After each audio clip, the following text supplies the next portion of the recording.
Hi, in front of me is OPPO A2 and today I would like to show you how you can manage vibration settings. First of all, go into settings and scroll down to access sounds and vibration. Then tap on this switcher next to vibrate on ring to enable or disable incoming calls vibrations. When you're ready, click on this switcher next to vibrate on silent to enable or disable vibrations when your device is muted.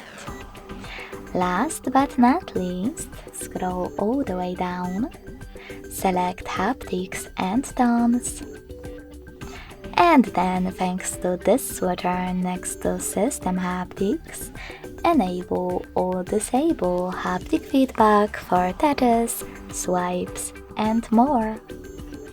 Thanks so much for watching. If you enjoyed this video, leave a like, comment, and subscribe.